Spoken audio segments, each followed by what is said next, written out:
So we're back in the forest again today. We got a great cookout, a winter dish, a beef steak casserole.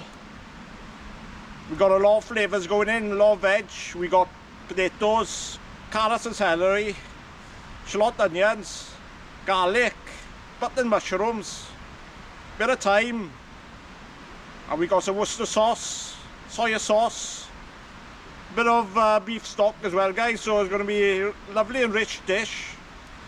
So we're going to thicken it up, bit of flour and tomato puree.